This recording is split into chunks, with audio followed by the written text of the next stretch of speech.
Nagising si Marcela sa tunog ng manok at sa bigat ng ulo niya. Hindi dahil sa alak. Hindi naman siya uminom kagabi. Mabigat lang talaga ang dibdib niya. Ilang segundo siyang nakatitig sa kisame ng kwarto. Nakahiga pa rin, pilit inaalala kung ano ang mali sa pakiramdam niya. Tapos, bumalik ang alaala ng kagabi. Hinalikan nga pala siya ni Vong. Tinawag siya sa pangalan na Nadia. Tapos biglang nagalit. Napapikit si Marcela. Ano ba? Ang lalaking yun? Ginugulo niyang puso't isip ko? Ang kapal ng muka? Nakakaasar? Siya palang first kiss ko 4 years ago? Naiinis na pinadyak ni Marcela ang mga paa. Siya pala yun?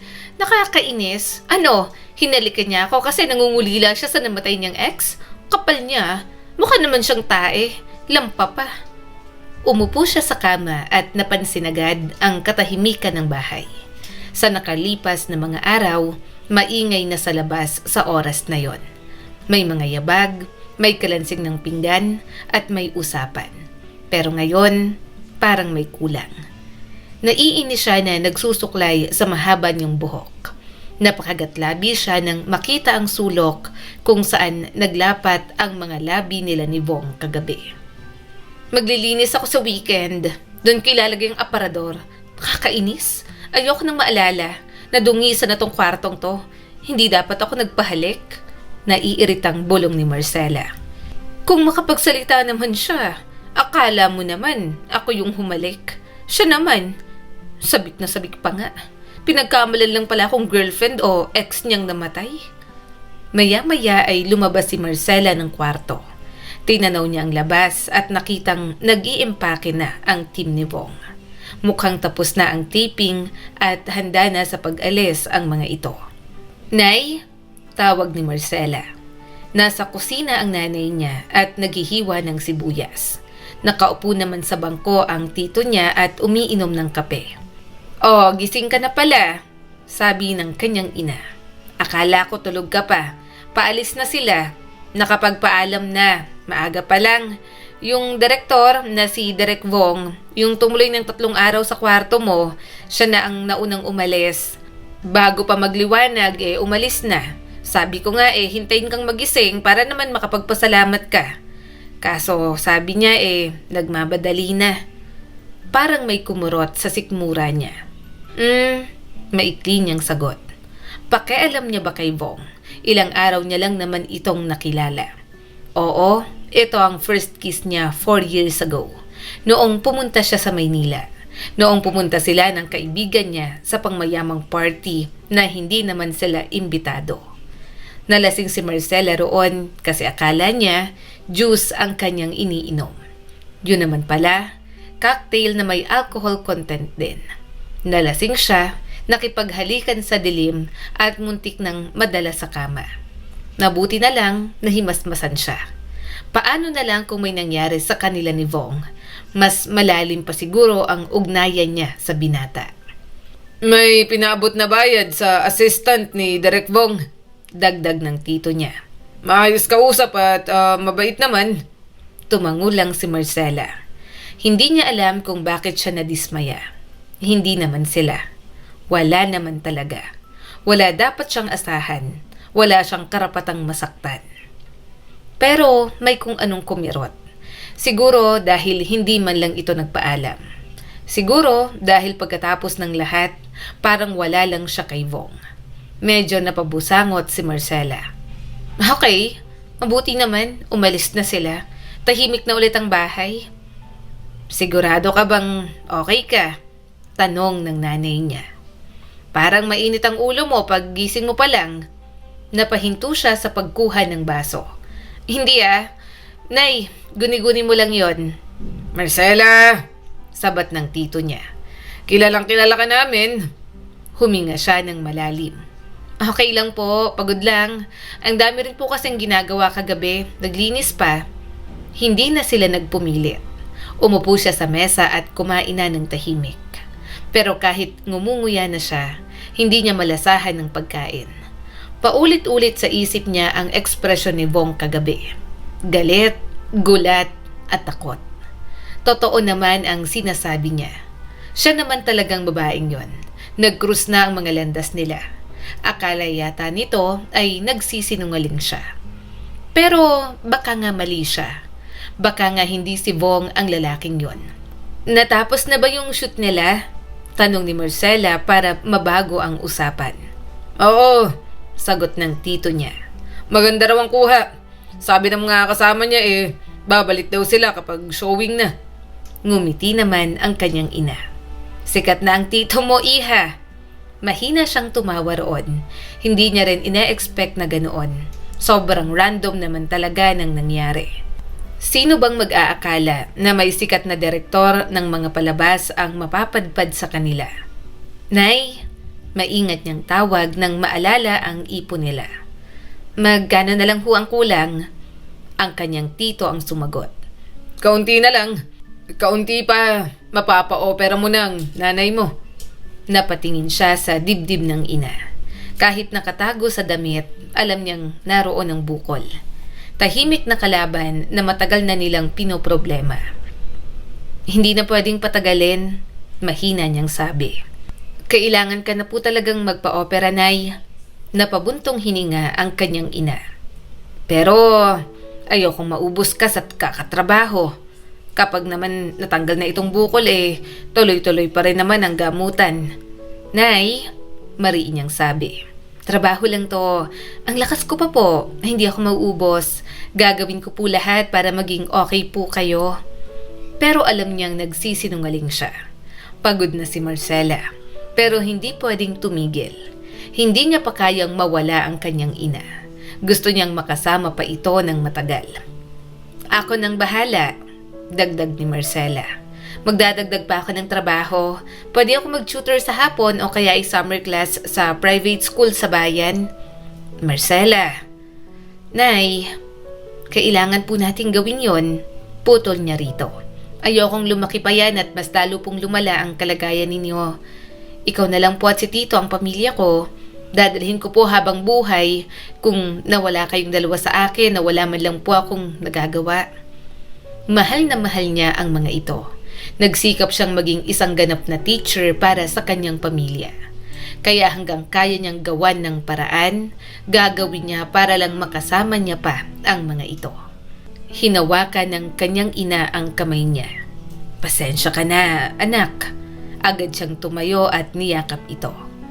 Walang dapat ikasorry, Nay. Pamilya ho tayo. Hindi ko po kayo pababayaan. Nararamdaman ni Marcela ang panginginig ng ina sa balikat niya. Pero mas lalo siyang tumibay. Yon ang dahilan kung bakit siya nagtitiis. Ito ang dahilan kung bakit hindi siya pwedeng magpatalo sa emosyon. Hindi siya pwedeng magpakahina dahil sa isang lalaking umalis nang hindi nagpapaalam. Maingay ang silid-aralan sa umagang yon. May batang umiiyak dahil ayaw magpahiram ng kreyon. May dalawang nag-aagawan sa iisang upuan kahit pareho namang may bakante. At may tatlong batang sabay-sabay na sumisigaw ng, "Teacher!" Huminga ng malalim si Marcela. "Okay," palakpak niya. "Freeze!" Huminto ang kalahati sa mga estudyante niya. Ang kalahati ay tuloy pa rin. "Freeze!" Mas malakas na ulit niya. Natahimik din ang mga ito sa wakas. "Good!" Napangiti si Marcela. "Ngayon, isa-isa tayong magsasalita. Hindi sabay-sabay. Nabibingi na si Teacher Marcela. Gusto niyo bang mabingi si Teacher?" Sumagot naman ang mga bata. "Sige na, gawin na ang gagawin ng tahimik. Huwag magsigawan, okay?" Lumuhod si Marcela sa harap ng umiiyak na bata. "Anong problema natin?" "Ayaw niya pong magpahiram," sumbong nito sabay turo sa katabi. Tumingin si Marcela sa isa. Bakit ayaw mong magpahiram?" "Sa akin to," sagot nito habang yakap-yakap ang kreyon. Napabuntong hininga si Marcela. "Alam ko, pero kapag nagpapahiram tayo, hindi nawawala sa atin. Bumabalik.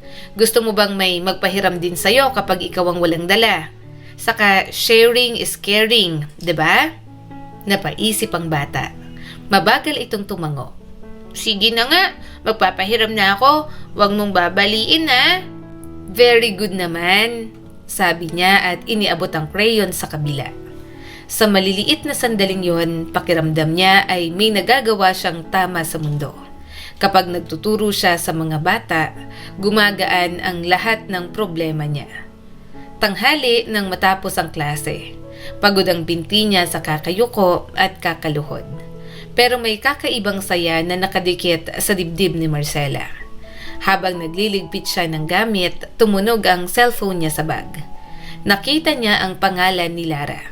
Si Lara na kaibigan niya at matagal nang naninirahan sa Maynila. Napangiti si Marcela. "Hello? Teacher!" Bungad agad ni Lara. "Busy ka ba?" "Katatapos lang ng klase. Ikaw?" Sumagot agad ang kanyang kaibigan. "Break ko. Uy, magkwento ka nga. Ang dami kong nakikita sa post ng mga kapitbahay mo dyan. Ano yung nababalitaan ko na may pumunta dyan na sikat na direktor?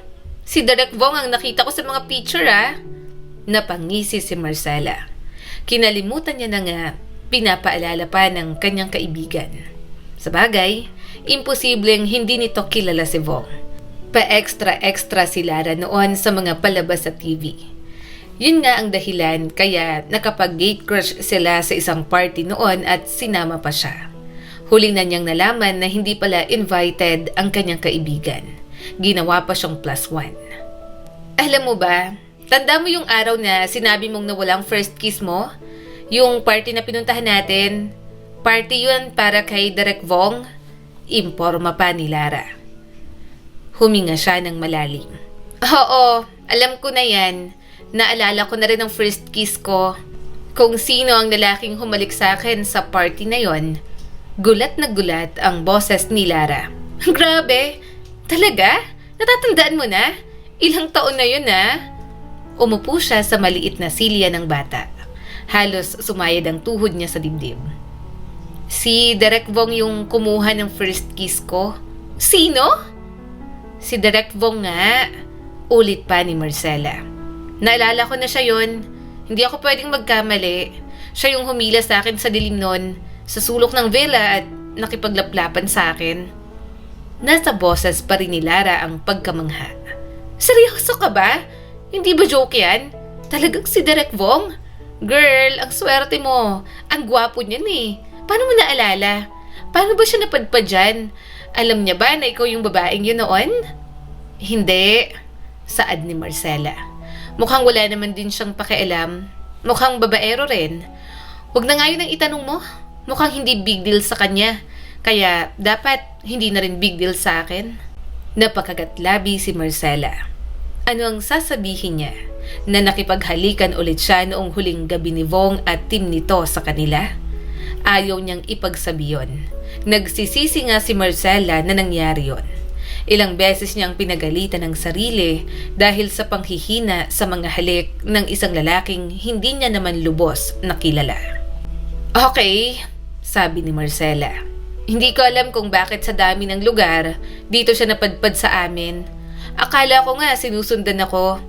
Pero sabi niya, may research lang daw at naghahanap ng mga mangingisda.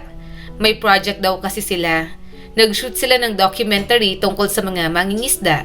Kinuha nila si Tito, saka mga kasamahan ng Tito ko sa pangingisda. Dito sila tumuloy ng ilang araw. Pero bago yon, nauna si Direk Vong, na sprain sa paa kaya hindi agad makauwi. Alam mo naman dito sa atin, mahirap ang daan. Kaya sabi ko, dun muna siya sa amin. Pinagamit ko ang kwarto ko pero nagbayad naman siya. At tapos, paano mo naalala na siyang first kiss mo? Kasi 4 years ago na yon. Excited na tanong ni Lara. Sabi mo hindi mo naaalala, 'di ba? Sabi mo pa sa akin, baka mamaya mukhang chimpanzee ang nakahalikan mo dati. Napapikit si Marcela at sinapo ang noo. Basta naalala ko lang. Nagtatrabaho sila rito. Yun lang naman, binayaran kami tapos umalis naman agad pagkatapos. Hoy, hindi pwede yan Bakit parang kulang? Hindi ka man lang na-fall? Napatawa na lang si Marcela. Ano bang gusto mo? Love story? Anong ma-fall? Ilang araw lang sila dito. Malay ko sa kanya. Hindi ko naman kilala ng lubusan ng lalaking yon. Saka, hindi ko na ulit makikita yon. Kaya walang love story gaya ng iniisip mo. Hindi na magtatagpo ang mga landas namin. Tumawa rin ang kaibigan niya. Malay mo naman, paano kung meant to be pala kayo? Napaismid na naman siya. Ayaw niyang mangyari yon. Gusto niyang sabihin na may girlfriend na namatay si Vong at hindi makalimutan. Pero pinili niyang manahimik at huwag na lang sabihin kay Lara.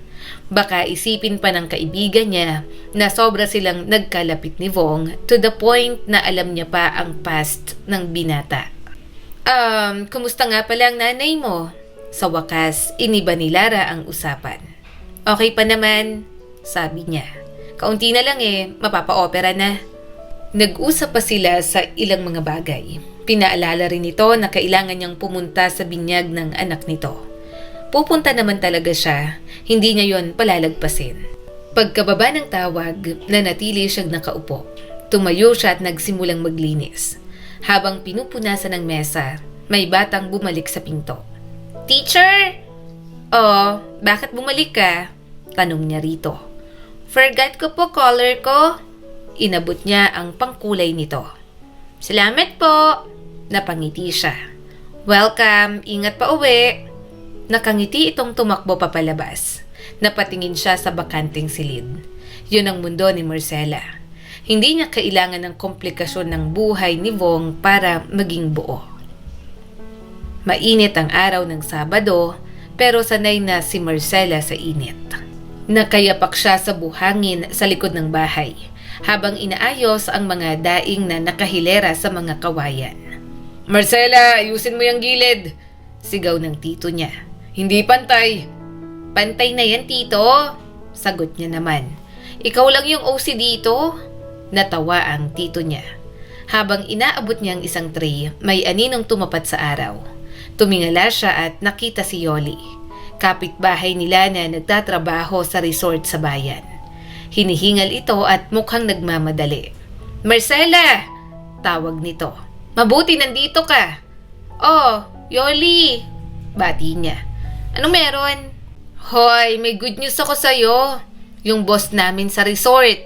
Bungad ni Yoli. Naghahanap ng supplier ng daing. Yung masarap daw. Naalala kita agad. Alam kong masarap kayong magdaing tapos hindi pa sobrang alat. Saka yung suka ninyo. Panalo. Kaya ipinagmayabang na kita roon. Nanlaki ang mga mata ni Marcela. Talaga? Oo, sabi ko ikaw na yon. Pinuri ko pa. Sabi ko, pinakamalinis at pinakamasarap gumawa ng daing dito. Napahawak siya sa dibdib. Yoli, salamat. Pumunta ka bukas ha. Dagdag nito. Magdala ka ng sample. Maghihintay daw sila. Kapag nagustuhan daw nila, baka bago umuwi makapagpirmahan na kayo ng kontrata. Hindi niya mapigilang ngumiti ng malaki. Pupunta ako. Talaga. Salamat. Umuwi si Yoli at si Marcela ay halos hindi mapakali sa tuwa. Agad niyang kinuwento sa nanay at tito niya. Malaking bagay yon, lalo na at mga taga-palengke lang naman ang napapa-order nila ng mga daing. Chance na to, sabi ng tito niya. Kapag nakuha mo yan, di tuloy-tuloy na. Kinabukasan, maaga siyang bumiyahe papunta sa resort. May dala siyang bayong na puno ng maayos na nakapak na daing at 6 ng maliit na bote ng homemade na suka. Pagpasok niya sa simple pero mamahaling resort, lumapit siya sa receptionist. Yes, ma'am? Supplier ho? Sabi niya. Pinapunta po ako ni Yoli, yung staff niyo po rito. Hinihintay daw po ako ng may-ari. Marcela po ang name ko. Ngumiti ito. Kayo po si Marcela. Sandali lang. Maya-maya ay pinapasok siya sa opisina ng may-ari. Matandang lalaki na mukhang seryoso pero magalang. Ikaw ang supplier? Tanong nito. Opo. Sagot niya at medyo kabado. Inilabas niya ang sample, pinrito agad yon sa kusina. Ilang staff ang nakitikim at hinuhusgahan yon. Tahimik siyang naghihintay. Pagbalik ng may-ari, nakangiti ito sa kanya. Masarap, direktang sabi nito. Malinis pa ang pagkakagawa. Ano to? Anong suka? Homemade po, sagot niya. Recipe ng nanay ko, siya po ang nagtitimpla niyan. Tumango ang may-ari. Pati suka, kukunin namin. Gagawa tayo ng kontrata. Gusto kasi namin na kung may isi-serve kaming mga pagkain dito, consistent ang lasa at gawa. Kaya sana ay mapanatili ninyo yon. Parang tumigil ang mundo niya sandali. Kukunin niyo po? Ngumiti ito. Oo naman, regular na supply na ha. Hindi niya alam kung paano siya nakapirma. Parang lutang siya habang hawak ang kontrata. Nanginginig ang kamay niya sa tuwa. Nakatanggap na nga siya ng kalahati ng bayad para masimulan niya ang mas maraming order. Paglabas ni Marcela ng opisina, nasa pool area pa rin siya. Napapangiti siya na mag-isa habang yakap ang bayong. Nay, mapapa-opera ka na, bulong niya sa sarili. Biglang may humawak sa braso niya ng malakas. Napalingon siya at isang lalaki ang may gawa. Matangkad, mestizo, gwapo, at nakatingin sa kanya na parang nakakita ng multo. Nanlaki rin ang mata niya. Sir, teka lang. Bakit ho? Bitiwan niyo po ako. Hindi ito gumagalaw. Umawang ang bibig nito. Hindi rin tinatanggal ang titig sa kanya. Para bang takot itong kumurap dahil baka mawala siya. Ikaw? Bulong nito. Mas lalo siyang nagpumiglas. Sakto naman may dalawang batang tumakbo sa gilid. Nabangga siya at nadulas ang paa niya. Hoy! Sigaw ni Marcela. Teka! Sinubukan siyang saluhin ng lalaki pero pareho silang nahulog sa pool. Naramdaman niya ang lamig ng tubig. Nataranta siya, pilit umahon habang hawak pa rin ang bayong. Sir Marco! Sigaw ng isang staff sa gilid. Umahon siya habang hinihingal. Sumunod ang lalaki na Marco pala ang pangalan. Tinulungan siyang makaahon. Binigyan agad ng staff ng tuwalya si Marco. Pero ang binata, bumaling agad sa kanya at binalot sa balikat niya yon. Okay ka lang ba? Malumanay nitong tanong. Naiinis niya itong tiningnan. Mukha ba akong okay? Bakit mo ba kasi ako hinawakan bigla? Sorry, sabi nito at matamang tiningnan ang kanyang mukha. Hindi ko sinasadya. Bakit mo ako hinawakan? Mariin niyang tanong. Sino bang hindi matataranta sa ginagawa mo? Nakakatakot ka. Hindi porke gwapo ka at mukha kang mabango magpapahawak ako ng gano'n na lang. Hindi ito agad makasagot. Tumingin ito sa pool. Sumunod naman ang tingin ni Marcela. Napasinghap siya nang makitang lumulutang ang ilan sa mga daing niya. Ang mga daing ko? Bulong niya. Bibili sana ako, sabi bigla ni Marco. Gusto ko ng mga daing mo, pero kahit nandyan na sa pool, bibilhin ko pa rin. Napatingin siya rito. Mukha itong mayaman, malinis ang suot, mukhang hindi kailanman nag-almusal ng daing sa buong buhay. Bibili ka? Ulit pa ni Marcela. Medyo nagdududa dahil sa naging kilos nito kanina. Nakatitig pa rin ito sa kanya. Oo, babayaran ko lahat. Again, I'm sorry. Tahimik siyang tumingin sa pool. Sayang ang produkto niya pero hindi naman niya kasalanan. Huminga siya ng malalim. Sige, pero mahal yan ah. Naging ganito pa ako. Basang-basa pa akong uuwi. Sorry, wag ka munang umalis. Iginiya ni Marco ang upuan sa kanya. Pwede kang sumama sa cottage ko. Magpapahanap ako ng damit para sa'yo. Pwedeng doon ka magayos. Habang pinupunasan ng buhok, ramdam niya pa rin ang kakaibang tingin nito sa kanya. Ayaw niyang magtiwala pero mukha naman itong mabait. Isa pa, kapag matagal naman siyang mawala, maraming magtataka dahil maraming nakakakita. Sinamahan siya ng staff papunta sa cottage ni Marco. Medyo nahihiya si Marcela habang naglalakad. Basa pa rin ang buhok niya at kahit nakabalot sa tuwalya ang katawan, ramdam niya ang lamig ng aircon sa loob ng cottage. Pwede kang magayos dito, sabi ni Marco mula sa pintuan. May extra shirt at shorts ako. Galing lang sa souvenir shop pero malinis. Tumango siya. Sige, salamat. Pagkasara ng pinto, saka siya napabuntong hininga. Hindi pa rin siya makapaniwala sa nangyayari. Mula sa kontrata hanggang sa pagkalubog sa pool, parang roller coaster ang umaga niya. Nagpalit si Marcela ng damit. Medyo malaki ang t-shirt at maluwag ang shorts pero komportable naman. Isinampay niya ang basa niyang damit sa hanger na kinuha ng staff para labhan. Paglabas niya ng kwarto, napahinto siya. Sa veranda, may mesa na may pagkain. May sinangag, ulam, mga prutas, at may daing. Napatawa siya ng mahina. Nag-order ako ng daing. Kasi sinabi nila na supplier ka pala dito sa resort. Sabi ni Marco at nakaupo na. Para matry ko na. Jesus, bayaran mo pa rin ang nahulog sa pool. Pabiro niyang sambit habang lumalapit. Mas lalo ako magbabayad kapag masarap. Sagot naman ito at matamang nakatingin sa kanya. Umupo si Marcela, medyo alangan pero gutom na rin. Kumain ka na, sabi ni Marco sabay sandok ng kanin sa plato niya. Sorry ulit sa pool incident. Okay lang, sagot niya rito at tiningnan ang pagsasalin nito ng pagkain sa plato niya. Nabayaran mo naman? Ngumiti si Marco sa kanya. Gaya kanina, nagtagal ang titig nito. Napaiwas tuloy siya ng tingin. Naramdaman niyang bahagya itong natigilan at nagsandok na rin ng pagkain. Habang kumakain sila, napansin niyang seryoso itong nakatingin sa kanya paminsan-minsan. Hindi naman bastos pero parang nag-iisip at parang matagal na siyang kilala. Anong pangalan mo? Tanong nito. Marcela? Marcela? Ulit pa nito na parang tinitikman ang pangalan niya. Bagay sa'yo ang pangalan mo, Marcela. Napangiti siya ng kaunti. Talaga? Sabi ng iba pang matanda raw. Ikaw, Marco, di ba? Narinig ko sa mga staff kanina. Oo. Tahimik silang kumain sandali. Saan ka nakatira? Tanong pa ng binata. Sa bundok banda, sagot niya naman. Malapit din sa baybayin. Doon ka talaga lumaki? Tumango siya.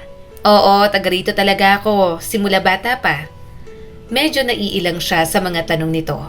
Pero naisip ni Marcela na harmless naman ang mga tanong na yon, kaya sinagot niya pa rin. Tumango si Marco. Anong ginagawa mo sa bundok? Sa daing business? Teacher ako, sabi niya. Sa kindergarten? Bahagya itong nagulat. Talaga? Ang sipag mo naman. Tipid siyang napangiti. Kailangan kong maging masipag. May nanay ako na kailangang operahan. Napahinto ito. May sakit? Anong sakit? Bukol sa dibdib. Diretso niyang sabi. Kaya kailangan kong kumayod ng sobra. Kung mayaman lang ako, palalagpasin ko na yung mga daing na nahulog sa pool. Pero kailangan ko kasi yon. Sayang ang kita. Sandaling natahimik si Marco. Umiwas na lang siya ng tingin at nagpatuloy sa pagkain. Nararamdaman niya pa rin ang pagsulyap ng binata. Hinayaan na lang ni Marcela. Tumingin ito sa kanya ng matagal. Parents mo? May kapatid ka ba o kakambal? Wala akong kapatid o kakambal. Only child lang ako. Patay ng tatay ko. Sagot ni Marcela at medyo natawa. Dahil hindi niya naisip na matatanong kung may kakambal ba siya. Nanay ko at tito ko lang ang kasama ko habang lumalaki. Maya-maya ay kinuha ni Marco ang pera. Napangiti siya nang magbayad ito at sobra pa yon. Bayad, sabi ni Marco. Lahat ng nasira ko. Marco, sobra to? Okay lang, hindi sobra. Nabala rin kita at I'm really sorry. Pagkatapos kumain, ibinalik ng staff ang damit niya na tuyo na. Hindi na siya nagpalit. Sinabi naman ni Marco na sa kanya na ang mga damit na binili nito para sa kanya. Nagbanyo lang siya at naghugas ng kamay. Paglabas niya, naghihintay si Marco sa labas. Ihahatid na kita, sabi ng binata. Umiling siya kaagad. Huwag na, sanay ako mag-commute, saka mahirap pumasok ang sasakyan sa amin. Sigurado ka? Tumango si Marcela at ngumiti. Oo. Tinitigan siya nito parang gusto pang magpumili. Pero tumanggi rin sa huli. Okay, please mag-ingat ka. Naglakad siya palabas ng resort na medyo magaan ng loob. Sa kabila ng kakaibang simula, naging komportable siya kay Marco. Mabait at walang yabang kahit halatang mayaman ang binata. Natawa siya habang sumasakay ng bus. Nagandahan yata sa akin. Type ako kaya hinila ako. Dapat kasi kinuha niya ng number ko. Paano niya ako popormahan? Muli na lang napabungis-ngis si Marcela. Kinabukasan, pumasok si Marcela sa school na may dalang plastic na paso at mga punlang itinanim ng mga grade 5 students noong nakaraang linggo. Kapag natatapos ang klase niya ng maaga sa kindergarten, tumutulong siya sa garden. Siya kasi ang teacher na naka-assign doon. "Ma'am, buhay pa ba yung halaman ko?" Tanong agad ng isang bata. "Tingnan natin," sabi niya at lumuhod sa garden patch. "Kapag dinidiligan nyo kasi mabubuhay talaga." "Ma'am! Ma'am!" sigaw ng isa pa. "May kotse?" Nag-angat siya ng tingin. Nakita ni Marcela ang itim na SUV na nakaparada sa tapat ng gate. "Oh, may bisita pala?" Tanong ni Marcela at nagpagpag ng kamay. Bumukas ang pinto ng sasakyan at biglang bumaba si Marco. Napahinto siya sa pagdidilig. "Oh, bakit siya nandito?" "Ma'am, boyfriend mo ba yan?" Bulong ng isang bata. "Ha?" Saway niya habang namumula ang tenga. "Hindi, anong boyfriend? Kaya talaga mga tsismoso at tsismosa, oh." Pero siya mismo, hindi makapaniwala habang papalapit ang binata kasama ang principal nila na halos hindi mapakali sa tuwa. "Ma'am Marcela," tawag ng principal. "Buti nandito ka. Kilala mo pala si Marco, di ba?" "Po?" Medyo naguluhan si Marcela, lalo na at kahapon lang naman sila nagkakilala. Pero nang ngumiti sa kanya ang binata, medyo napanatag naman siya. "Magdodonate siya," halos pabulong na sabi ng principal. "Mga gamit para sa garden at pang-renovate ng lumang building." Napatitig siya kay Marco. Unang kita niya palang sa binata, ramdam niyang mabait ito. Pero hindi pa rin siya makapaniwala na ngayon ay nakakasalamuhan niya na si Marco. At magdodonate pa talaga sa school nila. "Good morning," bati ni Marco at matamang nakatingin sa kanya. "Good morning," sagot naman ni Marcela at tipid ng umiti. "Maraming salamat po. Napakalaking tulong ng gagawin mo sa school." Buong umaga, naroon si Marco sa gilid ng garden. Nakikipag-usap sa ibang teacher. Tumutulong magbuhat ng sako ng lupa. Pero tuwing magtuturo si Marcela ng mga gagawin ng mga estudyante, nararamdaman niyang may matang nakasunod sa kanya. "Ma'am Marcela," bulong ni Liza habang recess. "Ano?" Ngumuso ang estudyante sa kanya. "Tinititigan ka na naman po ni Sir Marco. Siya po yung donor, di ba? Crush ka po yata, ma'am. Palagi po siyang nakatingin sa'yo." Napailing siya sa anak ni Yoli. Kapitbahay niya lang ito, kaya naaasar siya. "Liza, tumigil ka nga." Ayaw niyang pansinin ang mga pangaasar. Kahit sa faculty, tinutokso na siya ng mga teacher kay Marco. Sino ba namang hindi tutuksohin? Halos araw-araw bumabalik si Marco sa school. Dinadahilan nito na tinitingnan lang ang progress ng paggawa ng building. Pero kapag abala sa klase ang lahat, nakikita nila na nakadungaw ito sa may pinto ng classroom ni Marcela. Isang umaga, habang nagpapakulay siya ng mga bata, naramdaman niya na naman ang tingin. Nag-angat siya ng mata at saktong nakatingin si Marco. Hindi ito umiwas, ngumiti pa nga sa kanya. "Pasensya na, nakakaistorbo ba ako?" Napabuntong hininga siya. "Hindi naman, iniisip ko lang, baka mangalay ka dyan. Pwede kang pumasok tapos umupo ka na lang sa upuan na may table ko sa likod." Hindi naman nagdalawang isip na pumasok si Marco. Umupo ito roon at nanonood lang sa kanyang pagtuturo. Kapag nagtatagpo ang kanilang mga paningin, nakikita niyang napapangiti ito. "Excuse me, Ma'am Marcela?" Saad ng isa niyang co-teacher, pero agad na napatingin kay Marco. "Ah, kayo po pala, Sir Marco. Magandang araw po." Magalang na tumango ang binata. "Magandang araw din." Tumingin kay Marcela ang kanyang co-teacher. "Ma'am, hindi mo naman sinabi. May manliligaw ka pala. Pwede palang humarot habang nagtatrabaho." Nanlaki agad ang mga mata ni Marcela. "Ma'am Bettina, tumigil ka nga. Walang ganyan." Pero tinawanan lang siya nito. Sus, sige na, pirmahan mo na to, ma'am. Muntik na siyang mapairap habang pinipirmahan ang mga papel. Pagkatapos ng klase, inasikaso niya na ang mga bata. Isa-isang hinintay na makalabas at masundo ng mga magulang. Nang mapatingin siya kay Marco, nilapitan niya na ito. Nakita niya agad itong umayos ng upo. Pwede ba kitang makausap? Diretsahan niyang sabi. Tumangon naman ito agad. Oo naman. Marco, bakit ka nandito araw-araw? Alam ko naman na nag-donate ka rito, kaso tinutokso kasi nila tayo. Akala nila nandiligaw ka sa akin. Palagi kasi silang nakaabang sa tapat ng room ko. Kaya wag mo sanang masamain kung tinatanong ko kung bakit ka palaging nandito. Hindi naman nagpaligoy-ligoy ang binata. Dahil gusto ko tang makita. Medyo nagulat si Marcela. Hindi niya inasahan ang sagot ni Marco. Wala pang buwan nung magkita sila. Pero mukhang nagpapakita na ito ng interes sa kanya. Hindi pwede yan, sagot niya agad. School to at trabaho ko to. Namungay ang mga mata ni Marco. Alam ko, hindi kita ginugulo. Sorry at pasensya na. Susubukan kong hapon lang o pagkatapos ng klase na pumunta rito. Gusto lang talaga kitang makita at makausap kahit saglit lang sa isang araw. Pero nakakadistract kasi. Hindi na napigilan ni Marcela ang kanyang sarili. Bahagyang natahimik ang binata. Sorry, hindi ko intensyon na madistract ka. Tinitigan niya ito. Ano ba talagang gusto mo, Marco? Bakit mo to ginagawa? Huminga ito ng malalim. Interesado ako sa iyo, Marcela.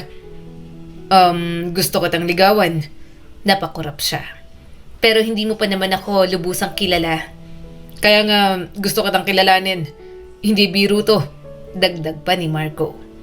Alam kong maaga, alam kong biglaan. Pero ayokong magpanggap na wala lang tong ginagawa ko. Gusto kong malaman mo na gusto kita. Gusto pa kitang mas makilala. Hindi niya alam ang sasabihin. May mga nagpakita sa kanya ng interes pero wala naman kasing tapang katulad ni Marco. Bukod doon, hindi niya maintindihan kung ano ang nagustuhan sa kanya ng isang mayamang binata. Mahirap at simpleng babae lang naman siya sa isang probinsya. Bakit ako? Tanong niya sa wakas. Hindi ito agad sumagot. Tiningnan siya nito ng matagal. Dahil pakiramdam ko, matagal na kitang kilala. Napatawa siya ng mahina. Iniisip niya kung may ganoon ba talagang tao sa mundo. Na totoo ba talaga na mabilis siyang mahulog sa isang tao? Na kahit kakakilala pa lang ay parang pamilyar na agad ang presensya nito. Hindi ko alam kung anong sasabihin ko, Marco. Sabi na lang ni Marcela. Napakagatlabi ang binata. Ikaw na lang ang iniisip ko. Simula nang makita kita sa resort. Napailing siya. Marco, simpleng babae lang ako. Hindi ko maintindihan kung anong nagustuhan mo sa akin. Hindi naman ako mayaman. Hindi naman ako naghahanap ng mayaman. Sagot agad ng binata. Ramdam niya ang kabog ng dibdib niya. Subalit alam niyang hindi yun kilig. Hindi niya maintindihan kung bakit parang may mali. Panatag siya pero sa kabilang banda, parang may bumabagabag rin. Pag-iisipan ko, sabi niya sa wakas.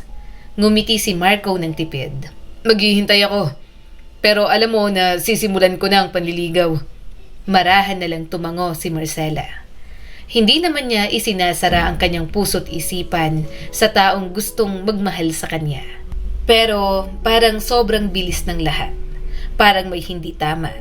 Hindi niya lang matukoy kung ano ba yon. Umuwi si Marcela ng dapit hapon na pagod ang katawan pero mas pagod ang isip. Habang naglalakad siya sa paakyat na daan papunta sa bahay nila, naririnig niya pa rin sa ulo niya ang boses ni Marco. Gusto niya raw ako? Etong probinsyanang to, may nagkakagusto? Pagkausap ni Marcela sa sarili. Simple lang naman ang sinabi ni Marco. Pero, bakit parang mabigat? Pagpasok niya sa bakuran, nakita niya ang nanay niyang nakaupo sa bangkito habang naghihiwa ng sili para sa suka. Nasa gilid ang tito niya at nag-aayos naman ng lambat. Oh, nandito na si teacher, bati ng tito niya. Late ka ngayon na, dagdag ng kanyang ina. May meeting ba? Wala po, sagot niya sabay lapag ng bag. Nagmano siya sa mga ito. May ikikwento po ako. Ang dami-dami na po kasing nangyayari sa school. Napatingin agad ang dalawa. Ano yon? Tanong ng tito niya. Mukhang seryoso ah. Umupo siya sa harap ng mga ito. May manliligaw po ako. Natawa agad ang pamilya niya at sunod-sunod na nagtanong. Inaasahan niya naman yon. Nasa edad na si Marcela para mag-asawa. Yung mga kasabayan niya ay may mga asawa na. Samantala, kahit boyfriend ay hindi pa siya nagkakaroon. Hindi naman siya pangit. Talagang iba lang ang priority niya noon. May manliligaw na po ako, ulit niya at medyo umuungot pa. Yung anak niyong maganda at matalino, may manliligaw na. Sino ba? Diretsyong tanong ng tito niya. Taga rito lang ba o sa bayan? Napailing siya. Hindi po, mukhang taga Maynila, tito. Nagulat nga ho ako. Sino ba naman po ang manliligaw sa akin na probinsyana? Alam ko pong maganda ako pero hindi po ako sobrang ganda. Saka lang po ako nag-aayos kapag may event. Isa pa, alam ko pong ibang tipo ng mga lalaking taga Maynila. Kaya nagulat po ako na sinabi niya na gusto niya pong manligaw. Medyo naging seryoso ang kanyang tito. Nako, galing pala sa malayo. Check mo muna kung single. Baka mamaya may asawa na pala siya ron. Gagawin ka lang kabit dito. Siguraduhin mo muna, Marcela. Mahirap na. Saan ba kayo nagkakilala ng lalaking yan?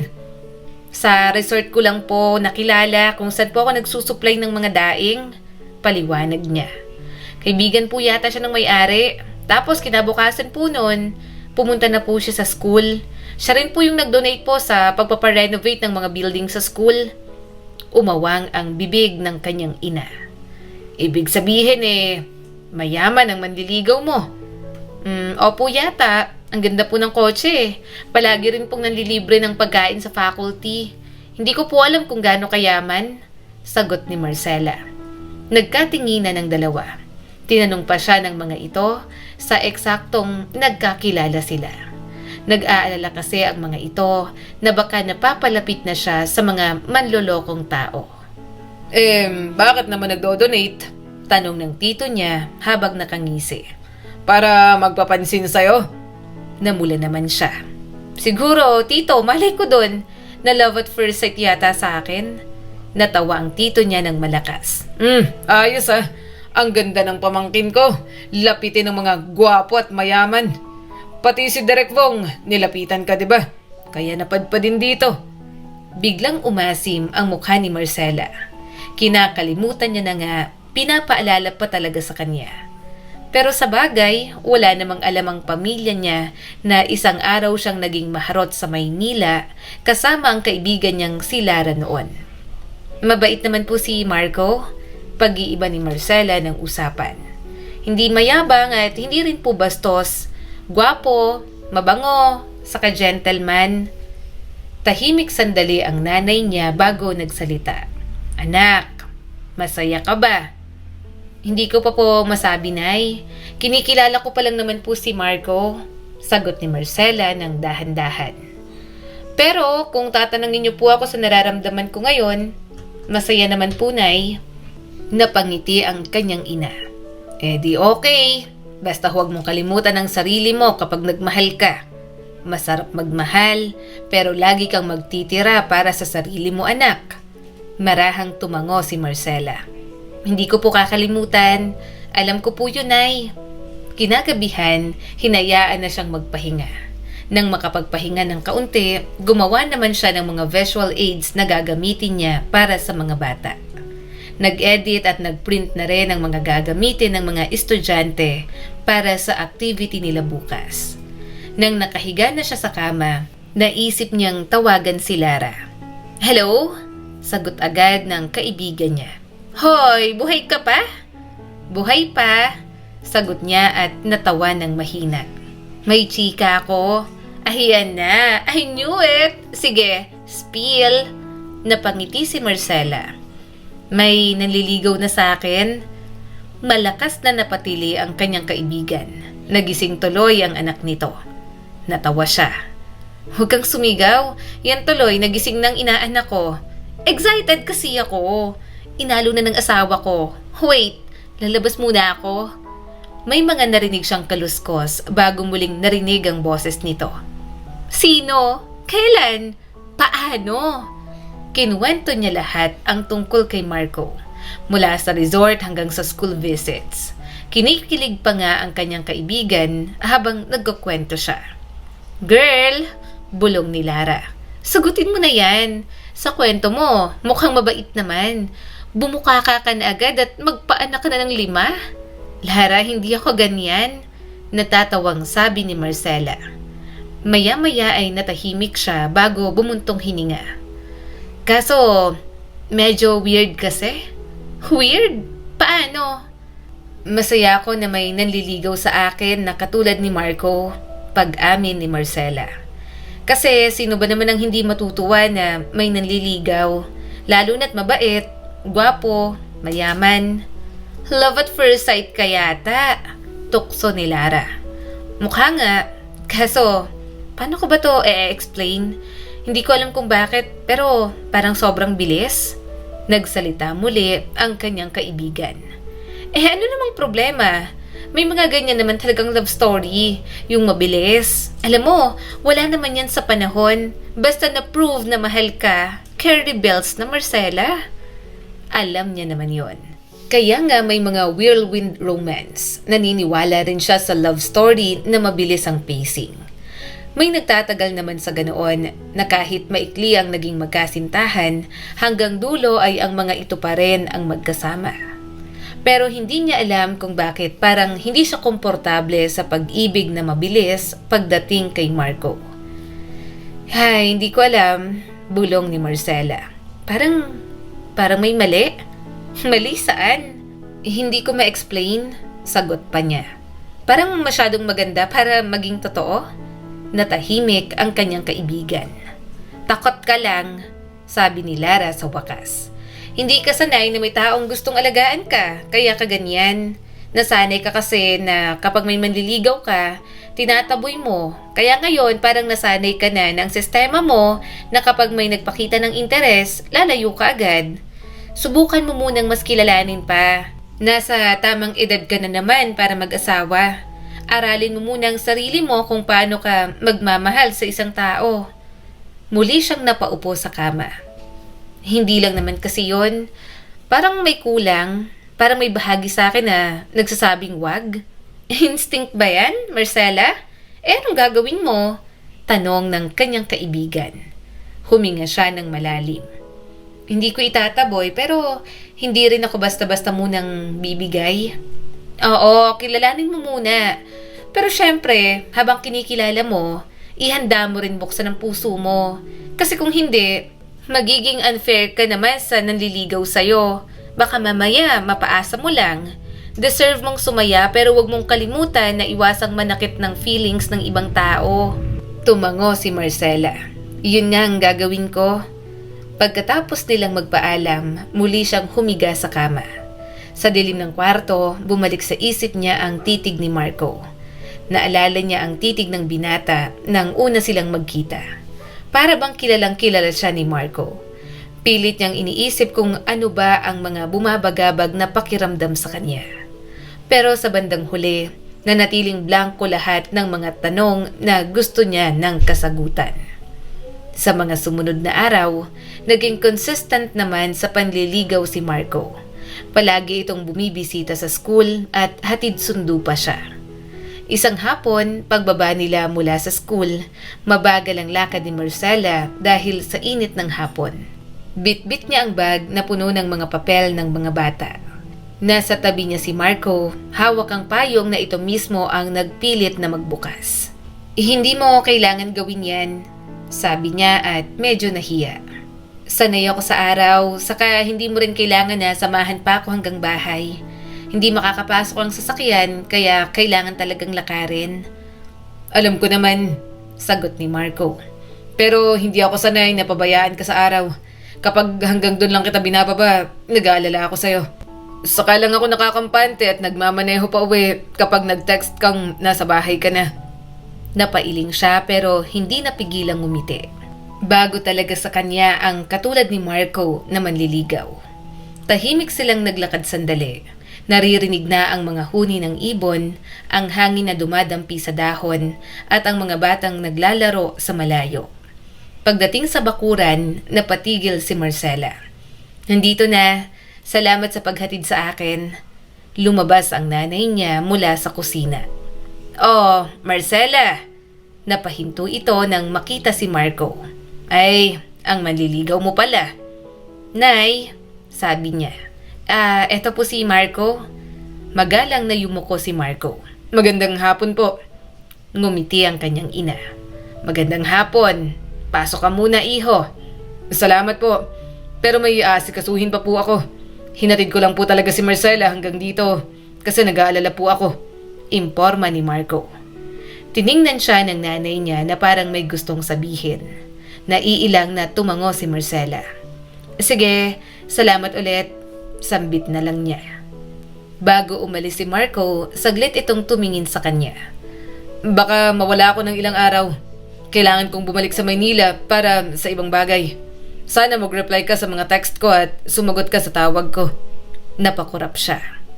Okay, sige. Pero gabi ka na lang tumawag. Alam mo namang busy ako sa umaga kapag nasa school." Tumango si Marco at matagal siyang tiningnan.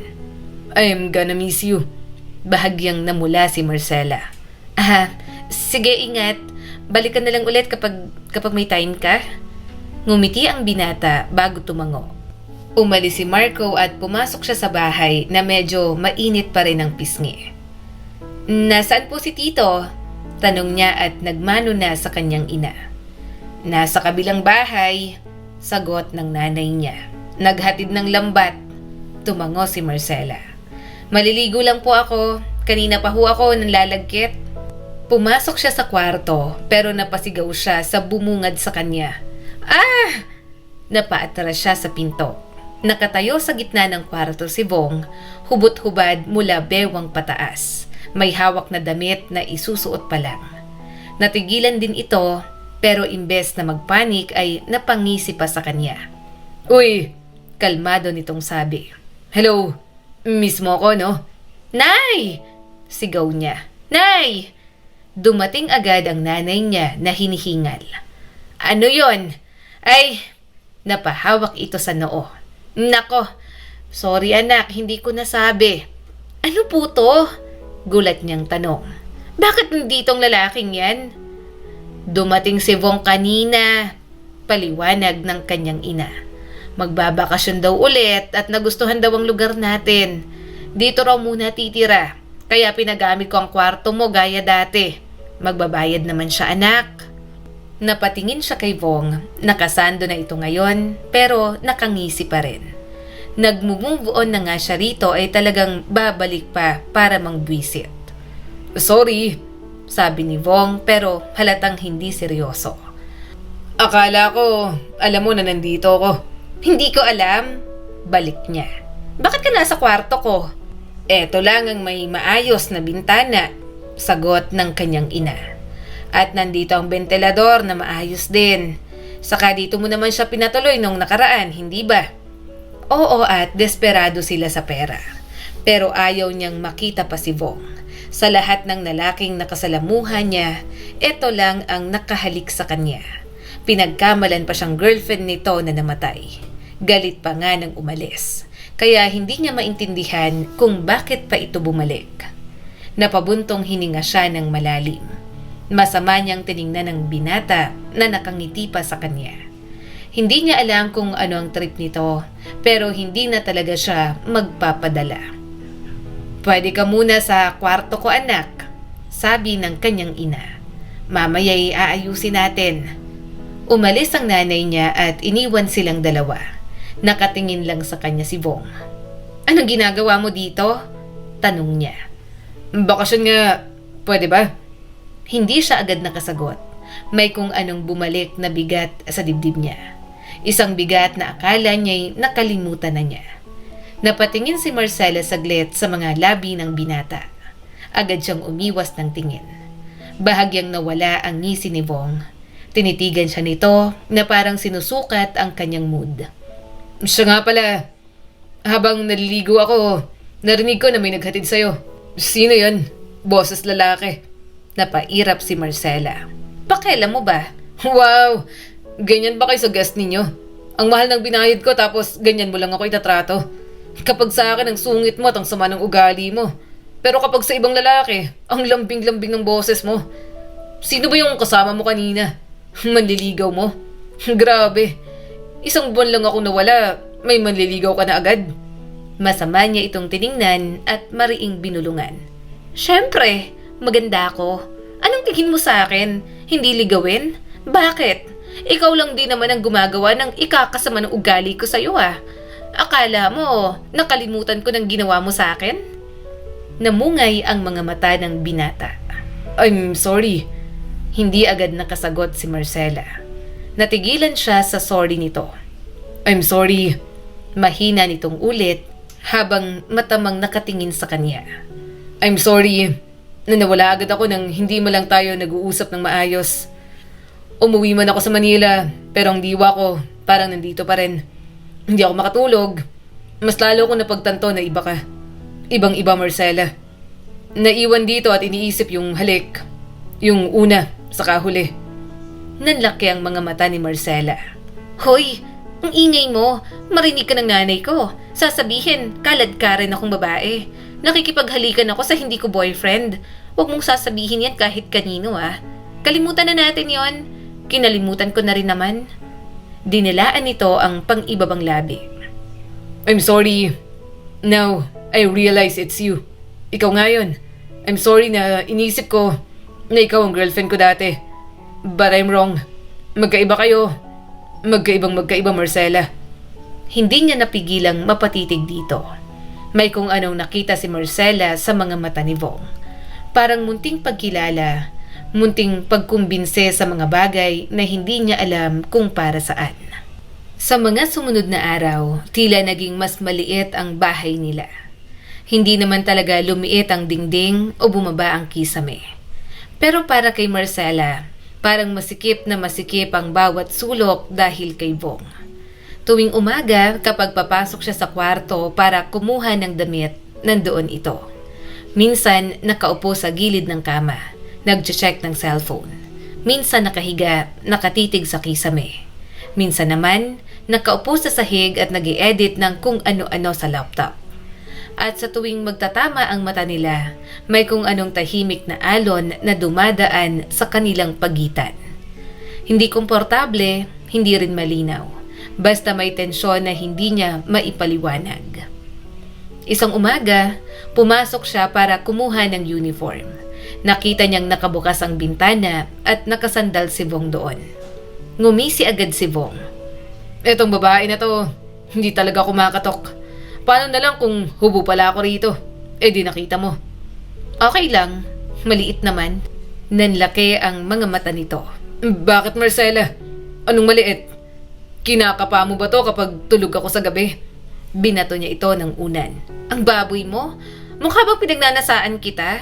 Saka papasok ako rito kahit kailan ko gusto kasi kwarto ko tong ginagamit mo. Napabuntong hininga siya at kinuha ang damit. Maaga pa pero nang iinis na naman ang binata sa kanya. Kuhang-kuha talaga ang inis ni Marcela. Ang ingay mong magbukas ng drawer. Simula na naman ni Vong. Drawer ko to? Balik ni Marcela. Kung naiingayan ka, edi takpan mong tenga mo. Napatawa si Vong. Ang sungit mo sa umaga. Hindi lang pala sa umaga. Araw-araw ka na lang laging masungit. Masungit talaga ako sa mga epal at mukhang chimpanzee. Malakas na tumawa ang binata. Talaga? Ako, chimpanzee? So, type mo pala mga mukhang chimpanzee. Hinahalikan mo eh.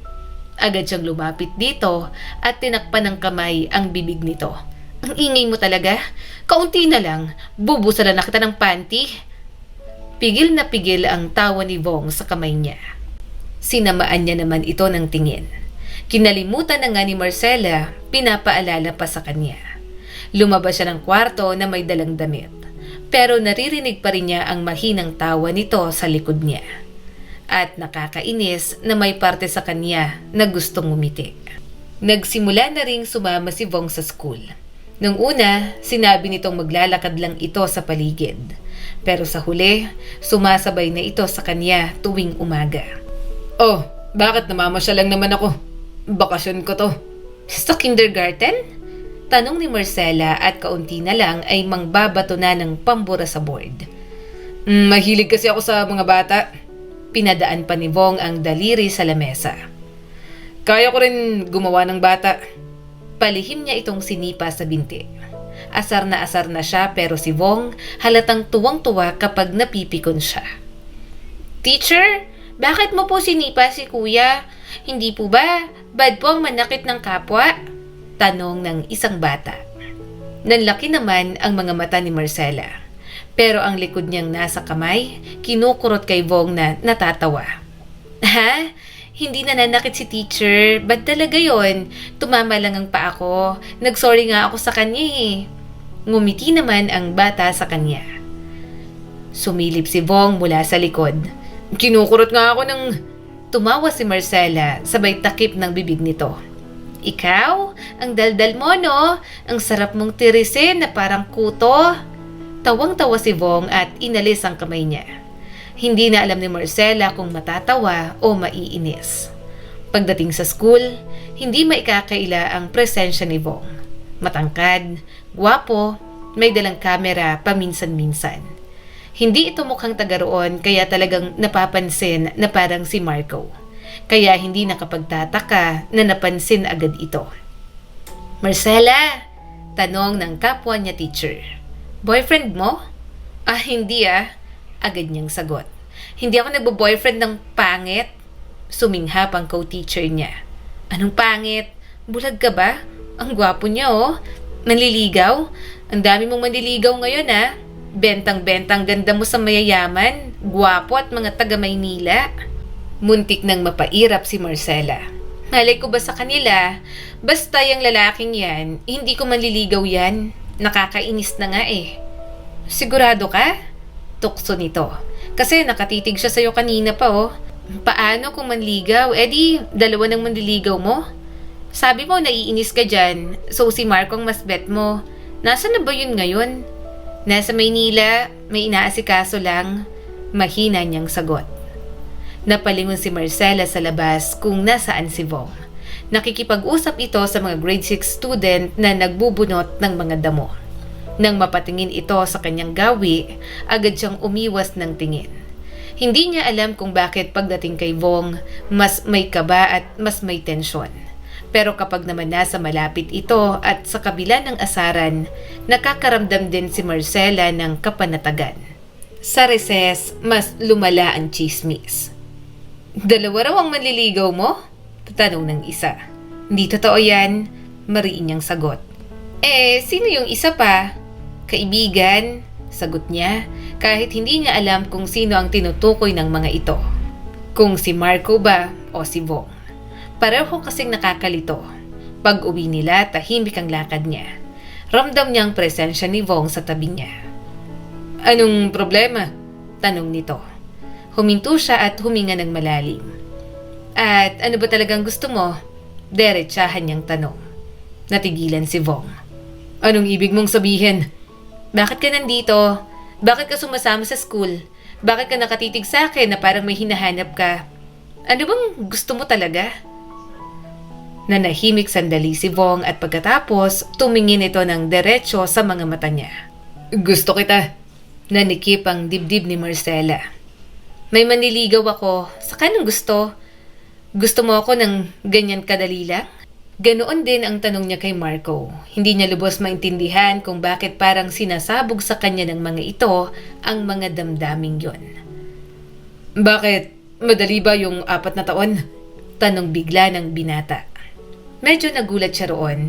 Parang sinasabi nito na may bigat ang isang gabing nagkausap sila noon at naglapat ang mga labi nila sa nakalipas na 4 na taon. 4 years, pero sabi mo, nagkaroon ka ng girlfriend na patay na, di ba? Ano yon? Gusto mo ako habang nagmamahal ka ng iba?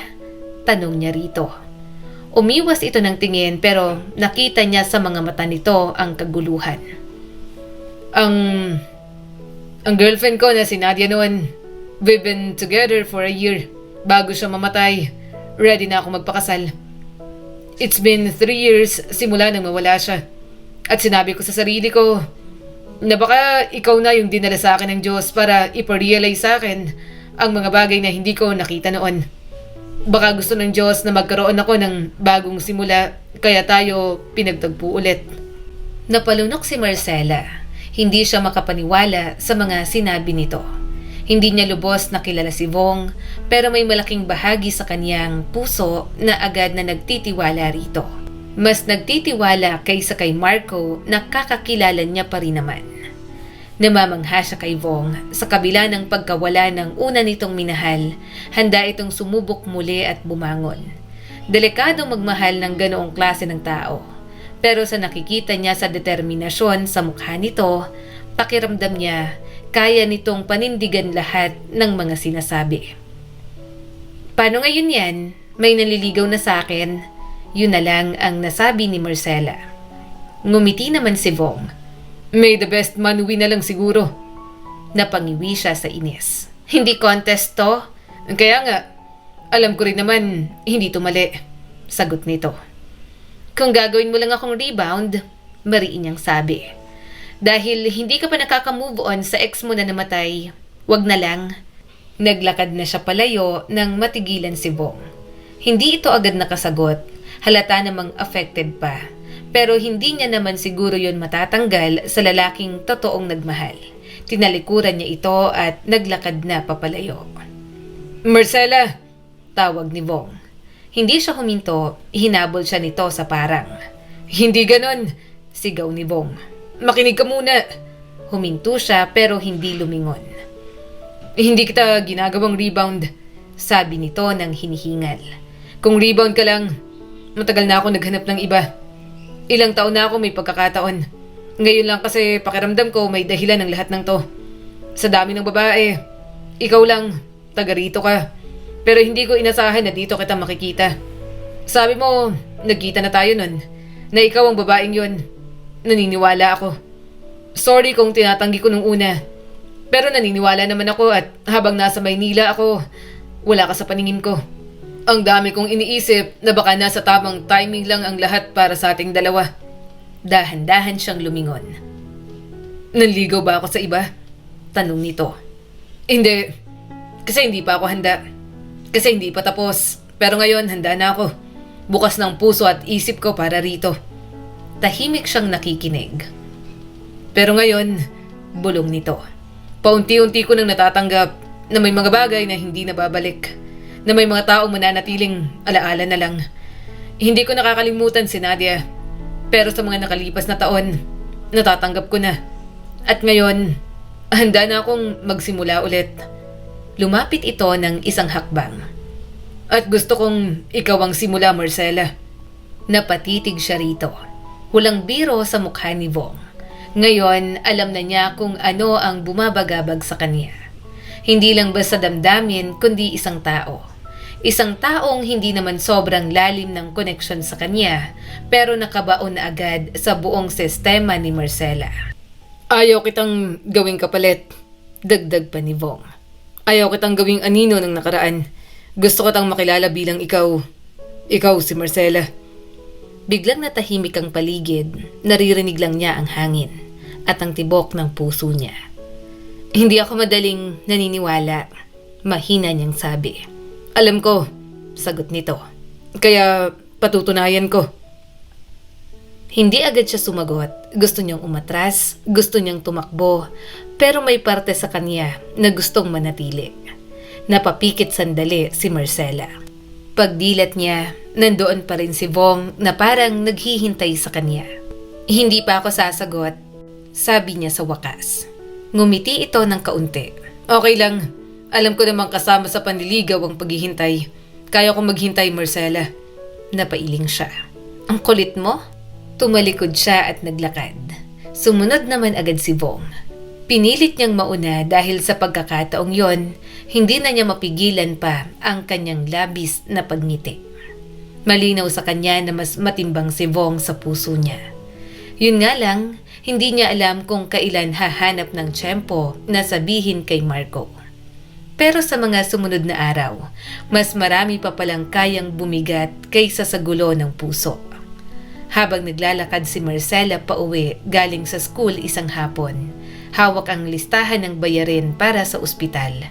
Doon niya naramdaman kung gaano kaliit ang problema niya tungkol sa dalawang lalaking gumugulo sa isip niya, kumpara sa totoong laban sa harap niya. Operasyon na ni nanay, mahinang bulong niya sa sarili. Ilang buwan nilang inipon ng pera. Bawat daing na binenta, bawat trabaho niya sa pagtatrabaho, bawat pisong tinipid, at ngayon nandito na sila. Bukas ng schedule. Okay ka lang, Nay? Tanong niya habang nakaupo sa monoblock tabi sa kama nito sa ospital. Ngumiti ang nanay niya kahit halatang kinakabahan. Ako pa ba? Parang ikaw pa nga mas mukhang ooperahan. Napatawa si Marcela ng mahina. Natural lang po na kabahan. Walang mangyayari sa akin, sabi ng nanay niya. Matigas ang ulo ko. Hindi ako kukunin agad. Huwag kang magsalita ng ganyan, saway ng tito niya. Tahimik lang si Vong sa gilid at kumakain. Pero napansin ni Marcela na nakikinig ito sa bawat salita. Hindi naman ito kailangang sumama, pero nakita niyang totoong nag-aalala rin ito. Medyo naging close na kasi si Vong sa pamilya niya. Magaling makisama, walang arte kahit na mayaman. Pagkatapos kumain, siya ang nagligpit. Sumunod si Vong sa kanya. Ako nang uuwi. Ako nang pupunta sa bahay niyo tapos magdadala ng mga damit niyo rito. Ha? Wag na. Nakakahiya. Hindi ka naman namin kapamilya. Kaya ko naman yon, sagot ni Marcela. Tipid na napangiti si Vong. Alam kong nag-aalala ka sa nanay mo. Ang dami mo ring inaasikaso. Kaya ako nang gagawa ng mga simpleng bagay para sa'yo. Video call me na lang para alam ko kung anong kukunin. Napatingin siya rito. Ang kulit mo talaga. Hindi napigilang tumawa ni Vong. Siyempre, naliligaw ako. Kasama sa nililigawan ko ang pamilya mo. Mahalaga sa akin ang mga mahalagang tao sa buhay mo. Kaya hindi mo kailangan mahiya. Hindi niya alam kung ano pa ang gagawin. Nakakaramdam talaga siya ng hiya kay Vong. Pero kahit isang beses, hindi pinaramdam sa kanya ng binata na iba itong tao. Parang isang pamilya lang na pumapasok sa buhay nila. Nang sumapit ang araw ng operasyon, mas lalong tumindi ang kaba ni Marcela. Nay, walang iyakan, sabi agad ng kanyang ina. Hindi pa ako patay. Dumating ang mga nurse habang tinutulak ang stretcher palabas. Sumabay ang tito niya sa doktor. Naiwan si Marcela sa hallway. Doon niya naramdaman ang bigat. Umupo na lang siya at tahimik na umiyak. Anak siya kaya hindi niya mapigilan ang mag-alala. Maya-maya ay may umupo sa tabi niya. Hindi niya kailangang tumingin para malaman kung sino. Inabot ni Vong ang bottled water. Uminom ka muna, pakalmahin mo ang sarili mo. Magiging okay lang ang nanay mo. Hindi ako iiyak, bulong niya. Sabi ko, hindi ako iiyak. Pero nag-aalala talaga ako sa kanya. Okay lang na umiyak, sagot naman ni Vong at marahang hinaplos ang likod niya. Uminom ka lang. Napatawa siya sa gitna ng luha. Yun ang unang beses na gumaan ang dibdib niya sa araw na yon. Ilang oras ang naging operasyon. Bawat minuto ay parang oras. Bawat tunog ng sapatos sa hallway, napapalingon si Marcela. Nang lumabas ang doktor, tumayo siya agad. Successful ang operation, sabi nito. Naalis ang bukol, parang bumalik ang hangin sa baga niya. Gusto niyo bang makita? Tanong ng doktor, sabay pakita ng lalagyan. Hindi siya makapaniwala. Yun pala ang pinaglaban nila. Ganoon kalaking bukol. Napahawak siya sa bibig. Salamat, Dok. Natanggal niyo na po. Ilang araw silang pabalik-balik sa ospital. Kapag walang pasok si Marcela, siya ang bantay. Ang tito niya ang sumasalo kapag hindi siya pwede. Kahit si Vong na hindi nila kapamilya, nagbabantay at naghahatid ng mga pangangailangan ng pamilya niya sa ospital. At sa bawat araw na yon, nandoon si Vong. Hindi ito umalis. Hindi na nga yata matatawag na bakasyon ang ginawa nito. Hindi rin ito nagreklamo. Sa halip, ito ang nagluluto sa bahay. Ito ang naglilinis. Ito ang nag-aayos ng mga daing dahil kailangan niya pang magsuklay. Tumutulong ito sa maliit na lang na negosyo na walang hinihinging kapalit. Isang hapon, umuwi siya sandali para kumuha ng damit. Pagpasok niya sa likod ng bahay, napahinto si Marcela. Nandoon si Vong, nakatupi ang manggas at nagpapak ng daing. "Anong ginagawa mo?" tanong ni Marcela. Hindi ito tumingin sa kanya. "Nagtatrabaho." Sinubukan niyang agawin. "Vong, hindi mo kailangan gawin to. Sobrang nakakahiya na sa'yo." "Tinuruan ako ng tito mo," dagdag nito. "Pati yung sili, halos umiyak nga ako sa paghiwa.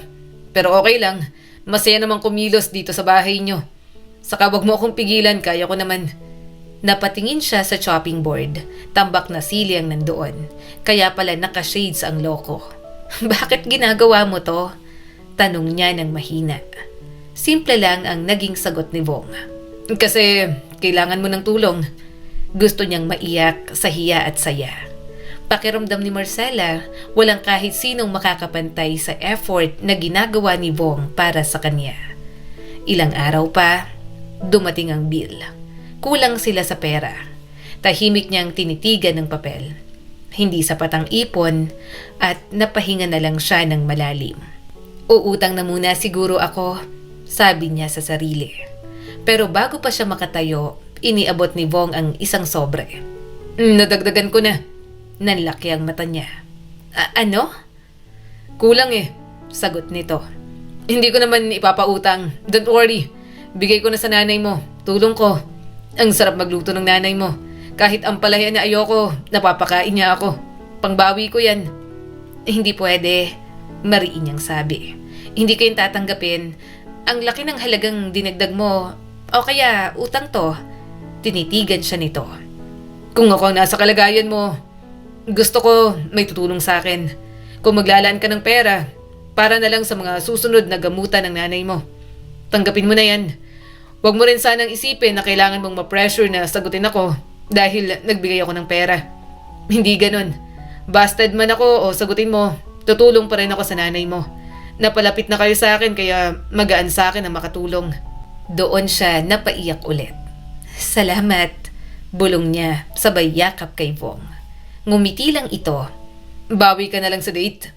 Hindi ka pa nakikipag-date sa akin.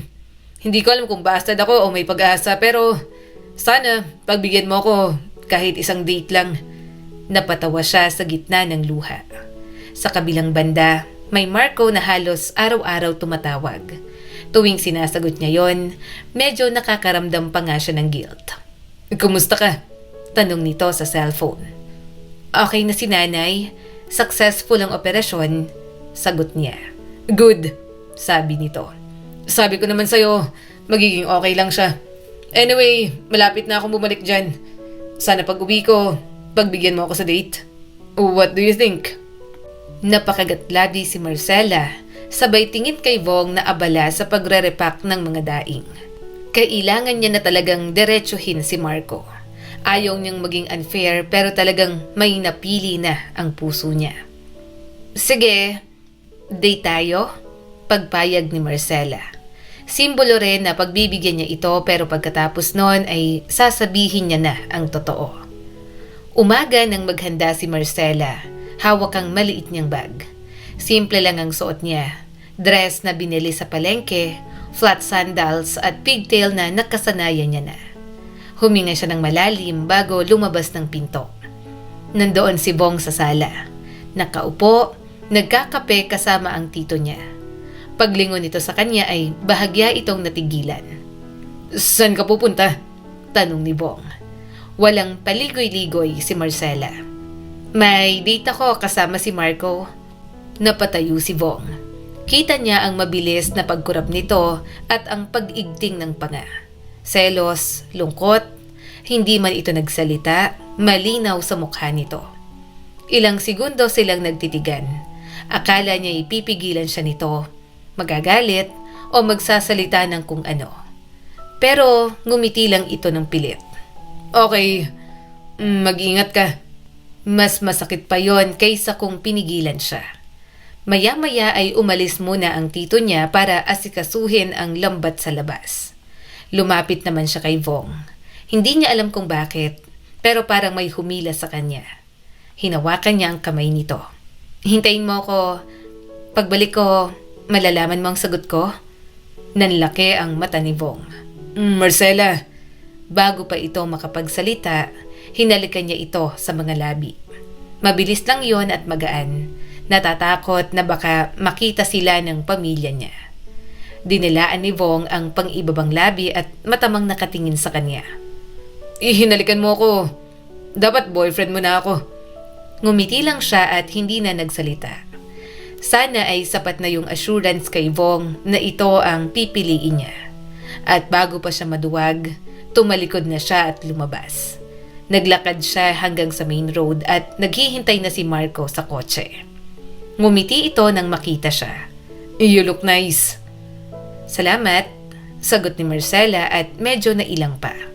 Sumakay na siya. Tahimik ang unang mga minuto. Pero napansin niyang panayang sulyap nito sa kanya. May problema ba?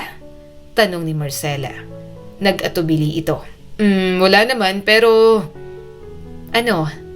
Tiningnan siya nito mula ulo hanggang paa. Gusto mo bang bilhan kita ng damit? Natigilan siya. Ha? May pupuntahan kasi tayo. Paliwanag pa ni Marco. Medyo formal at gusto ko lang na comfortable ka. Hindi niya alam kung bakit parang may mali sa tono pero tumango na lang siya. Sige. Dinala siya sa mall, diretso sa mamahaling butik. Pagpasok pa lang ay nanikip na ang dibdib niya sa kaba. Lumapit ang sales lady. Good evening, sir. Hanapan mo siya ng dress, sabi ni Marco. Dress that makes her look elegant. Tumingin sa kanya ang sales lady na parang sinusukat siya. May mga napili si Marcela na simple, magaan at gusto niyang style. Pero bawat hawak niya, may sinasabi si Marco. Hanggang sa hawak na niya ang isang mamahaling dress na halos hindi niya kayang galawin sa takot na masira. Pinagtakong pa siya. Hindi sanay si Marcela pero pinagbigyan niya. Paglabas niya sa fitting room, ngumiti si Marco. Perfect! You look so good. Hindi siya ngumiti pabalik. Sa kotse, tinanggal niya ang ipit niya. Napasinghap siya roon. Mas maganda ka kapag nakalugay, sabi nito at binigyan siya ng kulay itim na hairpin. Tanggalin mo rin yung bangs mo sa noo. Napahawak siya sa buhok niya. Sanay ako sa ganito, saka okay naman na. Trust me, sagot naman ni Marco. Mas bagay sa'yo kung wala kang bangs. May binigay din itong kwintas sa kanya. Bago pa siya makatanggi, sinuot na nito ang kwintas sa leeg niya. Tahimik siyang sumunod, pero habang tinitingnan niya ang sarili sa salamin ng kotse, parang hindi niya kilala ang babaeng nakatingin pabalik. Dinala siya ni Marco sa mamahaling restaurant. Pakiramdam niya ay mali ang paghinga niya. Hindi sanay si Marcela sa ganoong klase ng lugar. Relax, sabi ni Marco. Masasanay ka rin dito, balang araw. Hindi siya sumagot. Kumain siya ng tahimik. Hindi niya maintindihan ang kalahati ng nasa menu. Hindi siya nag-enjoy, hindi siya busog, busog lang siya sa kaba. Pagkatapos ay dinala siya sa art exhibit. Tumigil si Marco sa isang obra. Look at this, sabi nito. Makikita mo yung paint sa brush strokes. Tinitigan niya ang painting. Wala siyang makita. Hindi siya magaling sa art appreciation. Naboboard pa nga siya. Maganda, sabi niya para lang may masabi. Hindi lang maganda, sagot pa ni Marco. You have to feel it. Gusto niyang umalis. Hindi siya bored dahil sa art. Bored siya dahil pinipilit siyang maging tao na hindi naman siya. Naging tahimik tuloy ang biyahe pa uwi. Pagbaba niya ng kotse, huminga siya ng malalim. Marco, ngumiti ito. Did you enjoy? Diretso siyang tumingin sa mata nito. Hindi, nawala naman ang ngiti ng binata. Sorry, sabi niya agad. Pero kailangan kong maging honest. Hindi kita gusto. Sinubukan ko pero hindi talaga. At na-turn off ako sa ginawa mo kanina. Anong ibig mong sabihin? Ginawa mo akong ibang tao? Sabi ni Marcela. Pinalitan mong suot ko, ang buhok ko, ang kilos ko. Parang kailangan kong magbago para lang bumagay sa mundo mo. Gusto ko lang na, alam ko, good intention pero hindi ako yon. Bumaba ang tingin ni Marco. Pasensya na. Napabuntong hininga si Marcela. Salamat sa effort mo pero hanggang dito na lang. Ilang segundo pa bago ito tumango. Okay, salamat sa honesty. Naglakad siya palayo pero magaan ang konsensya niya. Siguro dahil talagang na-turn off siya sa ginawa nito kanina. Pagbukas niya ng pinto, nandoon si Vong sa sala na naghihintay. Tumayo ito agad. Marcela! Lumapit siya. Mukhang nasa kwarto ang nanay niya at nasa laot naman ang kanyang tito. Wala nang salitang hinawakan niya ang kamay nito at hinila sa kwarto. Hindi ako nagkamali, sabi ni Marcela. Ikaw ang pinipili ko. Dahan-dahang ngumiti si Vong. Hinawakan nito ang mukha niya at agad siyang hinalikan ng puno ng pananabik. Agad naman siyang gumanti dahil sa pagkakataon na yon, sigurado siyang si Vong ang gusto niyang mahalin at makasama. Umagang-umaga pa lang, may kumatok na sa pinto. Abala si Marcela sa kusina, nagtitimpla pa ng gatas para sa ina. Napakunot ang noo niya. Maaga pa para sa bisita. Sumilip ang nanay niya sa bintana. Nasa labas si Marco anak, sabi nito sa kanya. May dala pang bulaklak. Kumirot ang dibdib niya. Lumabas siya at doon niya nakita si Marco na nakapolo. Maayos ang buhok at may hawak na malaking bouquet ng puting rosas. Ngumiti ito nang makita siya. Good morning. Hindi siya ngumiti pabalik. Anong kailangan mo? Huminga ito ng malalim. One more chance. Marco, may boyfriend na ako. Para itong sinampal. Kita niya ang pag-igting ng panga nito. No, hindi pwedeng ganyan kabilis. No, wala ka na sa akin nun. Hindi ko na hahayaan ngayon. Kumunot ang noo ni Marcela. Bago pa siya makasagot, bumukas ang pinto sa likod niya. Lumabas si Vong na nakasando lang at basa pa ang buhok. Natigilan ito nang makita si Marco. Si Marco rin, ganon ang reaksyon kay Vong. Ikaw, sabi ni Marco. Ikaw ang nanliligaw sa kanya. Tumawa si Marco ng mapait. Talaga? Dito? Hanggang dito, karibal pa rin kita. Napatingin si Marcela sa dalawa. Magkakilala kayo? Biglang umabante si Marco. Lumayo ka sa kanya. Hindi naman nagpatinag si Vong. Sino ka naman para sabihin yan? Alam mo kung bakit ka nandito? Singhal ni Marco. Hoy! Sigaw ni Marcela at hinawakan ng braso nito. Tama na! Pero kumawala si Marco at sa isang iglap, sinuntok nito si Vong. Napaurong ang binata at napahawak sa labi. Tumawa si Vong ng mapakla. Ayos ah, ako pa. Ikaw, anong ginagawa mo rito? Gumanti na si Vong. Nagkagulo na ang lahat. Narinig ni Marcela ang sigaw ng kanyang ina. Takbo ng tito niya mula sa likod. Nagsuntukan ang dalawa sa harap ng bahay. Parang mga batang walang pakialam sa paligid. Tumigil kayo! Sigaw ni Marcela at nanginginig sa galit. Hinila ng tito niya si Marco. Hinawakan naman niya si Vong, parehong hingal at parehong galit. Tumingin si Marco sa kanya. Alam mo bang lahat? Naguluhan siya. Anong pinagsasasabi mo? Umalis ka na rito. Huwag ka nang manggulo. Napatawa ito ng mapait. Siyempre hindi. Bakit sasabihin ng lalaking yan ang tungkol kay Nadia? Bakit siyang pinili mo? Siyang dahilan kung bakit nawala si Nadia. Parang may malamig na tubig na ibinuhos sa ulo ni Marcela. Si Nadia? Sino ba si Nadia? Napatingin siya kay Vong.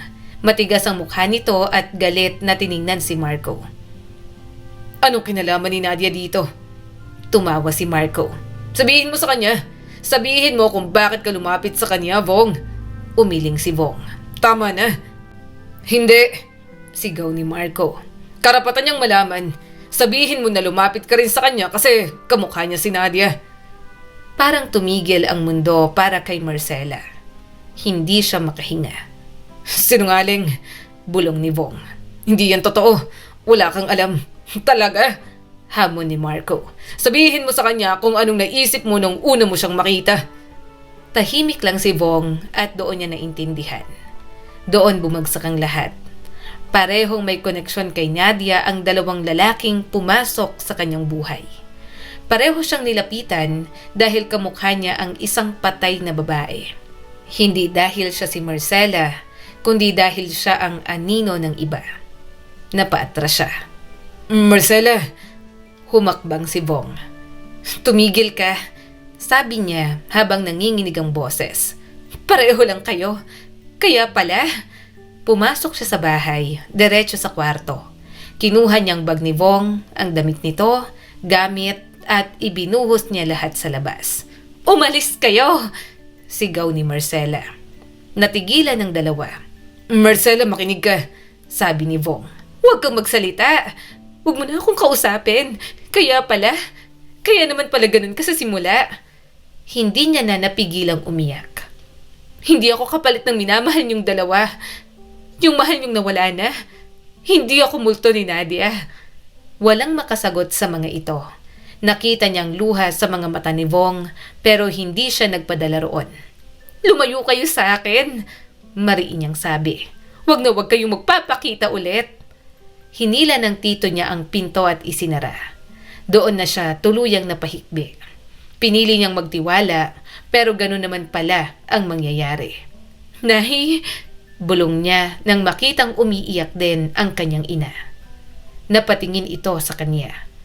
Anak, sorry. Kumunot ang noo ni Marcela. Para po saan? Umiling ang nanay niya habang nanginginig. May kasalanan ako sa iyo, Marcela. May kakambal ka. Parang huminto ang mundo niya. Napatitig siya sa kanyang ina. Hindi siya nakapagsalita agad. Umiiyak na tumango ang nanay niya. May kakambal ka. Si Nadia na tinutukoy nila. Malakas ang pakiramdam ko na siyang tinutukoy nila. Wala na pala siya. Wala na pala ang kakambal mo. Parang may pumutok sa tenga niya. Lahat ng tunog sa paligid ay nawala at tanging tibok ng puso niya ang naririnig. Hindi, bulong niya. Hindi totoo yan. Totoo, hikbi ng kanyang ina. Kambal kayo. Sunod-sunod na tumulo ang mga luha ni Marcela. Ilang taon na siya. Sobrang tagal na niyang walang alam. Sa kanya lang nalaman kung kailan wala na ang kanyang kapatid. Napayuko ang kanyang ina. May sakit siya noon. Kailangan ng gamutan na hindi ko kayang ibigay. Kinuha siya ng papa niyo. Mayaman sila at mas mabubuhay siya roon. Hindi ko sinabing kambal kayong dalawa. Ayokong pati ikaw ay kunin niya kaya itinago kita. At si Nadia, pinilit ko ang sarili ko na kalimutan siya. Hindi mo po sinabi sa akin, pabulong niyang sabi. Natakot ako, sabi ng kanyang ina. Natakot akong malaman mo. Natakot akong malaman ng tatay mo na buhay ka pa. Nakambal kayo at baka kunin ka rin niya. Tinago mo sa akin ang kalahati ng pagkatao ko. Mas lalong napaiyak si Marcela. Umiyak ng mas malakas ang kanyang ina. Sorry anak. Akala ko pinoprotektahan kita. Hindi ko lang kasi kayang balikan ang nakaraan. Baka gumawa ako ng paraan para makilala si Nadia. Wala akong laban sa kanila. Kapag nagpakita ako, makikita ka rin nila at hindi ko kayang pati ikaw ay kunin nila sa akin. Gusto niyang magalit, gusto niyang sumigaw, pero nakita niyang takot sa mukha ng kanyang ina. Ang guilt ang taong nagkamali pero ginawa yon dahil akala nito ay yon ang tama. Dahan-dahan niya itong niyakap. Umiiyak na silang dalawa sa katotohanang itinago. Sa katotohanang wala na si Nadia sa mundo. Galit na galit ako na hindi niyo po sinabi sa akin. Pero Nanay pa rin kita. Naintindihan ko po lahat ng ginawa niyong desisyon noon. Mas lalo itong umiyak at niyakap siya ng mahigpit. 1 linggo ang lumipas. Hindi pa rin buo ang isip ni Marcela. Parang may bagong kwarto sa utak niya na biglang nabuksan at puno yon ng alaala na hindi naman sa kanya. Sinusubukan ni Vong na suyuin siya araw-araw. Araw-araw itong bumibisita. Tumutuloy lang sa hotel sa bayan. Tinatanggap naman ng kanyang ina at hindi niya mapigilan. Naririnig niya kasing nagpapakwento ito tungkol kay Nadia. Isang hapon, may dumating na mga tao. Lumabas ang tito niya na nagtataka. Sumunod naman si Marcela.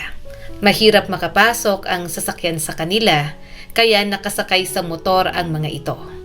Isang matandang lalaki na may baston, isang babae na elegante ang bihis. "Marcela?" tanong ng babae. "Ikaw ba si Marcela?" Tumango siya. "Ako nga po. Ano pong kailangan nyo?" Ako si Fernando Montefalco, sabi ng matanda. lolo ni Nadia. Parang nanlamig ang paligid. Napatingin siya sa nanay niya sa likod na namumutla na. "Sinabi sa amin ni Marco," sabi ng ginang. "Hindi namin alam na umiiral ka pala, na may kakambal si Nadia. Tama siya. Kamukhang kamukha mo nga si Nadia na pinalaki ko." Natahimik siya. Dahil sa mga nangyari, inaasahan siya na hanapin siya ng pamilyang nakasama ng kanyang kakambal. Pinapasok niya pa rin ang mga ito kahit na nakikita niya ang takot sa mga mata ng kanyang ina. "Dapat ibinigay ka rin sa amin," biglang sabi ng ginang, nakatingin sa kanyang ina. "Kung hindi dahil sa katigasan mo..." "Teka lang ho, saglit lang," putol ni Marcela. "Nasa pamamahay ho namin kayo, wag niyo pong pagsalita ng ganyan ng nanay ko." Napatingin ang lahat sa kanya. "Kung aawayin niyo ang nanay ko," malamig niyang sabi, "pwede na kayong umalis. Ang sa akin, gusto ko po kayong tanggapin dahil pamilya kayo ni Nadia. Pero kung iinsultuhin lang ho ninyo at aawayin ng nanay ko, hindi ko ho kayo kailangan." Nagulat ang matanda sa inasal niya. Maaring lolo niya ito pero hindi niya ito kilala. Maaring ito ang ama ng kanyang ama at naging katulong sa pagpapalaki kay Nadia.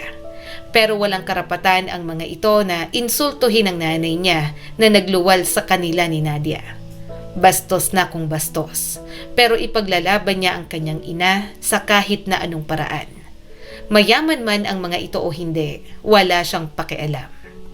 Huminga ng malalim ang matanda. Gusto lang naming makilala ka. Malamig niyang tiningnan ang mga ito. "Gusto ko rin naman pong makilala kayo. Kayo na nagpalaki sa kakambal ko. Pero wag ho ninyong itrato ng ganito ang nanay ko. Kung noon ay naturing po ninyong parang basura, pues ngayon ho ay hindi na. Iba na ngayon. Hindi ho ako papayag. Gusto ko ring malaman kung nasan si Nadia. Gusto kong bisitahin ang libingan niya. Pero hanggang doon lang." Tumingin siya sa mga Montefalco ng diretso. "Hindi ko rin naman po kailangan ng bagong pamilya." Masakit yon, kita niya sa mata ng matanda. Pero mas gusto niyang maging klaro ang lahat kaysa guluhin ang pagsasama nila ng kanyang ina. May iiwan pa rin akong pamana sa'yo, sabi nito. "Dugo ka pa rin namin." Napabuntong hininga si Marcela. "Desisyon niyo yan, hindi ko po hiningi."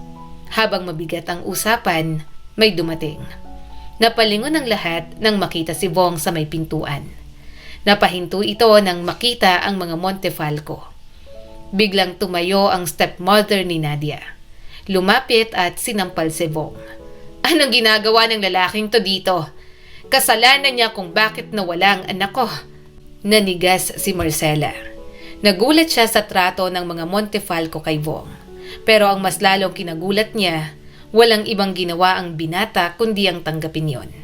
Sumampal pa ang stepmother ni Nadia. Hindi na nakatiis si Marcela kaya humarang na siya. Lumapit siya at hinila si Vong papalayo. "Huwag niyo po siyang sasaktan," sigaw ni Marcela. "Boyfriend ko siya?" Parang binuhusan ng malamig na tubig ang mga Montefalco. "Boyfriend?" ulit ng stepmother ni Nadia.